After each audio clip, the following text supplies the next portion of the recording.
Now we come to church and we sing. మన సంఘానికి వచ్చి మనం పాడతాం. నీ ఉంటే నాకు చాలా యేసయ్యా. నీవెంటే నేను ఉంటాను యేసయ్యా. One statement I know.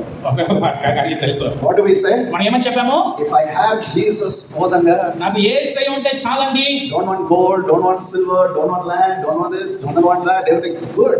But the question is, I'm asking you, have you purposed in your life?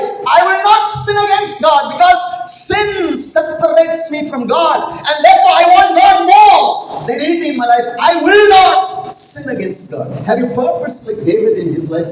అయితే బంగారం కంటేనే కూడా, వెండి కంటేనే కూడా, ధనం కంటేనే కూడా, భూమి కంటేనే కూడా యేసయ్య నువ్వు ఉంటే నాకు చాలని మనం పాడుతూ ఉంటాం. మంచిది అటువంటి కార్యం కలిగి ఉంటే అయితే నేను మిమ్మల్ని అడుగుతున్నాను, దావీదు ఎలాగ తీర్మానం చేసుకుంటున్నాడో, నేను నా జీవితంలో దేవునికి వ్యతిరేకంగా ఎలాంటి పాపమును చేయను, ఎందుకంటే ఈ పాపము దేవుని దగ్గర నుంచి నన్ను దూరపరుస్తున్నది కాబట్టి, దేవునికి నన్ను మరుగుపరుస్తున్నది కాబట్టి నేను ఏ పాపము చేయను, దేవుని నేను కోరుకుంటున్నాను, ఆయన వెతుకుతుంటున్నానని ఒక తీర్మానం నీ జీవితంలో చేసుకుని ఉంటున్నావా? You got to do this, brothers and sisters. If not, your life with God is lost. You're nowhere with God. నువ్వు ఖచ్చితంగా ఈ తీర్మానం చేసుకొని ఉండాలి సహోదరి సహోదరి, ఎందుకంటే అలా లేకుండా దేవుడు లేని జీవితము అది నాశనమే. దేవుడు లేకుండా ఏ విధంగా నువ్వు జీవించలేవు. For remember, Jesus came into this world, became sin, took our sin to take away sin from us and join us with God.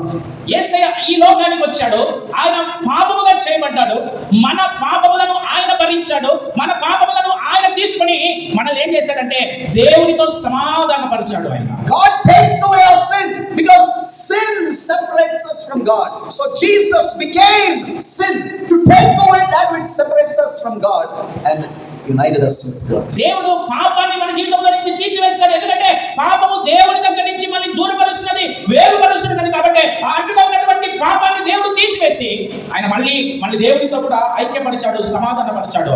If you know what I'm saying, నేను చెప్పేది మీకు గ్రహించగలిగినట్లయితే say amen please. ఆమేన్ అని చెప్పండి. Without Jesus, యేసయ్య లేకుండా no peace. సమాధానం లేదు. నిజంగానే without Jesus, యేసయ్య లేకుండా no life. జీవం లేదు.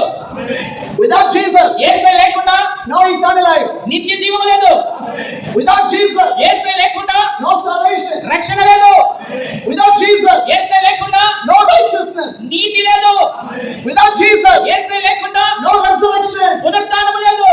Without Jesus, యేసయ్య లేకుండా no victory. విజయం లేదు.